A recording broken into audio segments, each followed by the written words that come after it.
नमस्कार मित्रांनो, मुख्यमंत्री लाडकी बहीण योजनेचा तिसरा हप्ता या आठवड्यात यायला सुरुवात झालेली आहे.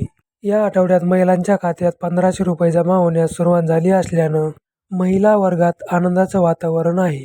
दरम्यान जुलै आणि ऑगस्ट महिन्याचे 2 हप्ते ऑगस्ट महिन्यात आलेत, परंतु कित्येक महिलांचे आधार कार्ड बँकशी लिंक नसल्यानं ऑगस्ट महिन्यात या योजनेचा त्यांना लाभ घेता आला नाही.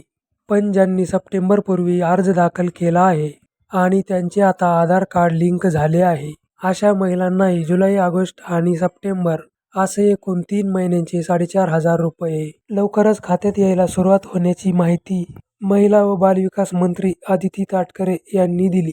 अजून एक महत्त्वाची बातमी, तुमच्या खात्याला आधार लिंक नसेल तर तुम्हाला घरी बसल्या आधार लिंक करता येणार आहे आणि ते कसं करायचं हे पाहण्यासाठी दुसऱ्या व्हिडिओमध्ये पाहू शकता. आणि ही माहिती आणि व्हिडिओ कसा वाटला हे कमेंट करून नक्की सांगा. धन्यवाद.